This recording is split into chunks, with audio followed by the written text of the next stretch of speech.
भविष्य की योजना। एक टिड्डा बड़े सुंदर खेत में रहता था। वह अपने दिन खेलते गाते बिताता, कभी भी किसी चीज की चिंता नहीं करता था। वह हमेशा खेलता कूदता खुश रहता था। बड़ा ही मनमौजी टिड्डा था। एक दिन जब टिड्डा गाता और नाचता इधर से उधर घूम रहा था, उसने एक चींटी को एक गेहूं का दाना ले कर जाते देखा। टिड्डे ने मुस्कुराते हुए बोला, अच्छे से भरपेट खाना खाओ मेरे दोस्त, चींटी का अनाज जमा करना। यह क्या थोड़ी देर बाद फिर से चींटी दौड़ी भागी गेहूं का दाना लेकर जा रही थी। चींटी को व्यस्त और जल्दीबाजी में गेहूं का दाना ले जाते हुए देख कर टिड्डे ने पूछा, दोस्त चींटी तुम इतनी मेहनत क्यों कर रही हो, मेरे पास आ जाओ खेलते हैं। तब चींटी ने जवाब दिया, मैं सर्दियों के लिए भोजन इकट्ठा कर रही हूँ। मैं जानती हूँ कि मुझे अभी कड़ी मेहनत करनी पड़ रही है, परंतु सर्दियों में मुझे और मेरे परिवार को खाने के लिए भटकना नहीं पड़ेगा। सर्दियों में खाना ढूंढना बहुत मुश्किल है और तुम भी ऐसा ही करने की सोच।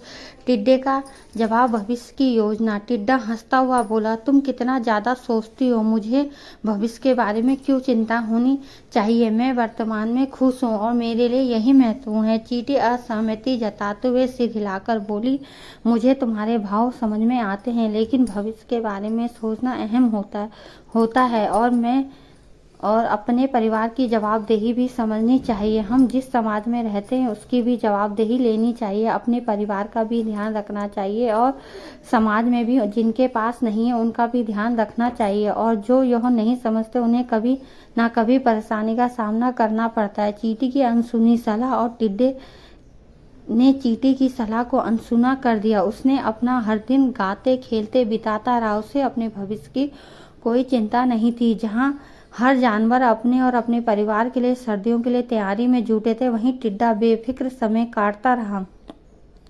धीरे धीरे दिन ठंडे होते गए और भोजन की उपलब्धता की कमी होने लगी। टिड्डा अब भी केवल आज के खाने के बारे में सोचता। जैसे ही आज के खाने की समस्या समाप्त होती, वैसे ही वो फिर से मनमौजी हो जाता। सर्दियों का प्रकोप परंतु जैसे ही सर्दियों का प्रकोप बढ़ा, टिड्डे को भूख और चिंता सताने लगी। उसने चींटी के वचनों को याद करते हुए महसूस किया कि वह चींटी की सलाह का पालन करता तो आज उसे भूखा नहीं रहना पड़ता। उसे भविष्य की हर परिस्थितियों के लिए तैयार रहना चाहिए था। लेकिन बहुत देर हो चुकी थी। टिड्डे के पास खाने को कुछ भी नहीं था और ना ही कोई जगह जाकर वह भोजन पा सकता। वह दुखी और अकेला महसूस करता, भूख से बिलखता। टिड्डी एक दिन टिड्डा चींटी के घर के आसपास से गुजर रहा था तो उसने देखा कि चींटी के मोहल्ले में बच्चे खेल रहे हैं, बूढ़ी चींटियां धूप सेक रही हैं।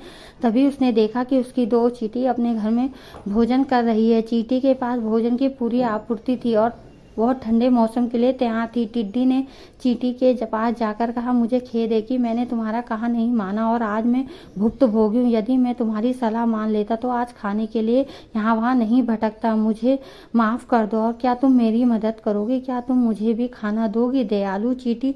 टिड्डे की बात सुनकर चींटी को उस पर दया आ गई और चींटी ने जवाब दिया, मैं अवश्य तुम्हारी मदद करूँगी, लेकिन तुम्हें अपनी गलतियों से सीखना चाहिए। हमेशा भविष्य के बारे में सोचो और मुश्किल समय के लिए तैयार रहो। मेहनत करना और जिम्मेदारी संभालना बहुत महत्वपूर्ण है। टिड्डे ने सहमति जताते हुए एक हाथ सिर हिलाकर कहा, मैंने अपनी सीख ले ली और भविष्य में जिम्मेदार बनने का वादा करता हूँ। फिर चींटी ने उसे खाना दिया। दोनों दोस्तों ने बैठकर खाना खाया। उसने चींटी और अपनी मदद और दोस्ती के लिए धन्यवाद दिया। उस दिन से टिड्डा मेहनत करने लगा और भविष्य के लिए तैयार रहने लगा।